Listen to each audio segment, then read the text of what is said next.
Now, our next session is on a topic that's getting a lot of traction at the Warsaw Security Forum, and that is designing Ukraine's recovery in the spirit of the Marshall Plan. And for that, we have with us a very special moderator. Thomas Kleine-Brockhoff is Vice President and Executive Director of the Berlin office of the German Marshall Fund of the United States. The stage is yours.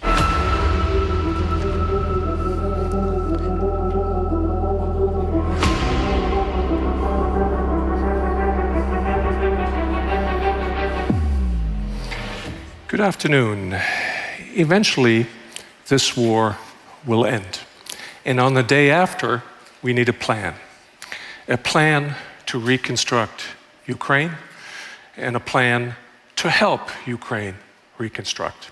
Now, some people say, why worry about this now?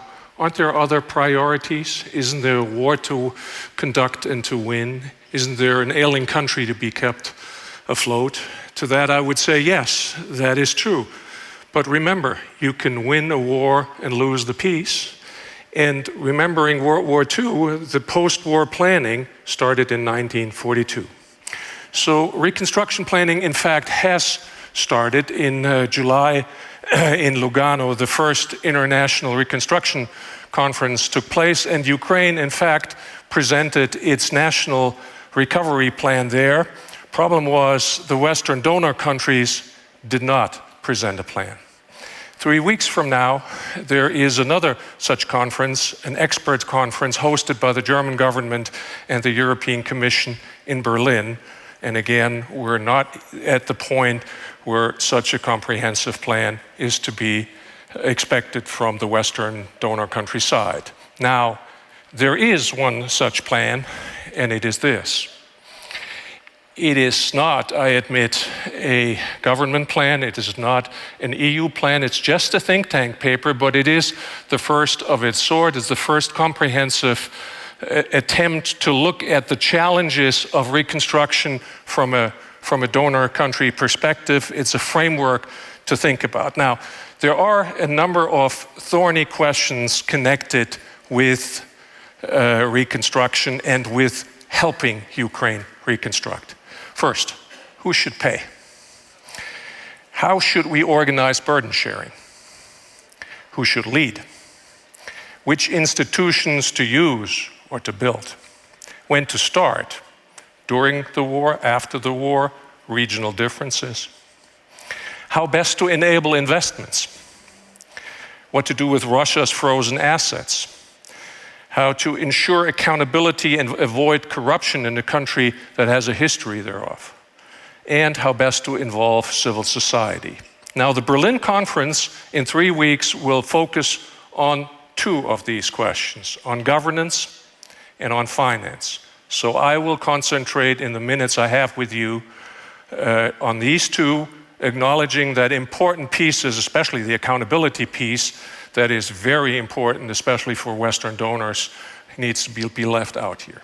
Now there is a shorthand we've come to use for Ukrainian reconstruction assistance, and that is the Marshall Plan for Ukraine, a modern Marshall Plan for Ukraine. And indeed, the Marshall Plan is a parallelism, is an inspiration for the ambition that is necessary for this task. But what it is not is a blueprint. And I'll tell you why. I'd actually call what we need now an inverse Marshall Plan. And why is that? In 1947, one country was helping many. Now it's many countries helping one. In 1947, there were no institutions, also no aid institutions. Now we have a full spectrum of institutions available, which is why donor coordination will be the key governance challenge and the key construction challenge, I should say, of this endeavor. Which is why we suggest in this report that we should not build new institutions, but adapt the existing institutions to the task. Let's not reinvent the wheel. Let's not waste time on the design of new stuff. This will be a monumental undertaking. It will be large. A big coalition is going to be needed to finance this. This is why it needs strong leadership. And the leadership necessary for such a task, we feel, needs an institutional anchor. And that institutional anchor should be the G7. As a group of like-minded nations that can build a coalition, let's say G7 plus, larger than the G7 itself. And it needs leadership, if you will, Mr. or Mrs. Marshall. We think the initial coordinator of such an endeavor should be an American of global standing. Why an American? Because the international coalition that needs to be constructed needs to reach far beyond Europe, and America has shown to be able to build such global coalitions. Also think about the fact that such a coordinator needs to convince, cajole, and coordinate. That's what this American of global stature, we hope, can do. It is also because it is not self-evident that the United States would be part of such an effort. It needs to be drawn in. There is a conversation on Capitol Hill that says, well, we've invested so much into arms, into the security of Ukraine, why don't you Europeans do the reconstruction? We actually think that's a recipe for disaster in transatlantic affairs, because the finger pointing will start immediately. You're doing this wrong, and the other side is doing the other wrong. We actually need a compact in which we acknowledge the nexus between security and recovery, and both sides need to keep engaged in both. The second big piece of this coalition that will need to work with Ukraine is the European Union, because Ukraine, the final goal of recovery for Ukraine will be European integration. So the EU is a non-enumerated member of the G7, so it already sits at the table, and that recovery coordinator that we need can draw on the European Union, on the European Commission, on a task force hosted there to get the work done.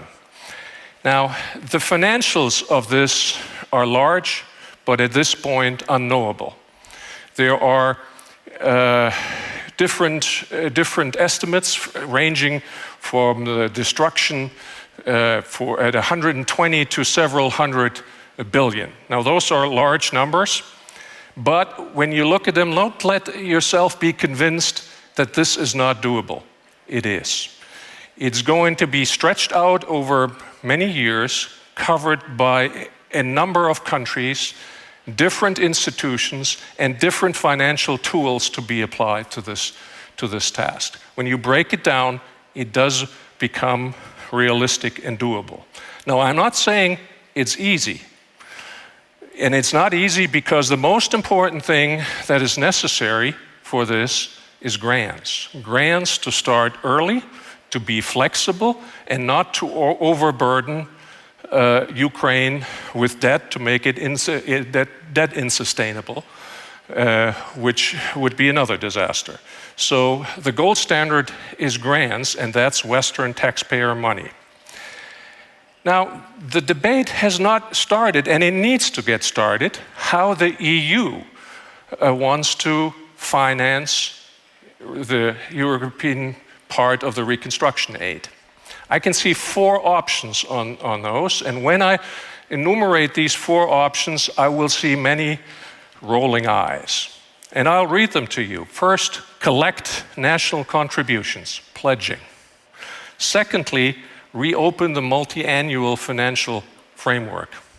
Third, another COVID-type relief fund, Next-Gen EU. Fourth, introduce common bonds. None of these options are appealing.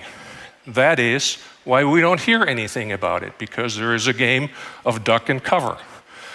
Nobody wants to come out with this first. But if no politician has the courage to open this debate in Europe, then others beyond Europe will not commit either, because they'll say, if Europe doesn't move first and doesn't commit, after all, Ukraine is a European country, we won't. So therefore, this is a thorny debate, has a lot of overlay of other issues, but it needs to start now. No amount of government money can reconstruct a country like Ukraine. Ukraine needs to become investable, and investors will tell you what they need is peace and predictability. What if we don't get peace immediately, or some intermediate stage that we can't really call peace? Well, for that, we need something that we call war insurance to help reduce the risk of private investments, and such risk can only be reduced by sovereigns. This is a sovereign task, and it hasn't yet been done. It needs to be constructed. Then finally, my final point, Russian assets. I think we need to tell Russia that they will never see these frozen assets again. But freezing assets is not seizing assets. There is a legal and a political gulf between the two of them. We actually, in studying this issue, found that we don't expect Russian assets to be usable and used anytime soon. Also because of the impact on the international financial system and the precedents this would set. But what you can do is use the frozen assets for leveraged financial products, where they produce interest, and they can become a reparations element or reparations replacement in whatever settlement there might be. So there's different ways to use that money, but it is not a straightforward, quick seizure of those funds. So in summing up, Ukrainian recovery is a massive undertaking for Western donor countries. It is doable, and it needs to start now. And reconstruction planning, that is my last sentence, shall not be a fig leaf. A fig leaf for all those who don't want to do what is necessary now. And what is necessary now is to keep an ailing country afloat and help it to end this war soon. Thank you.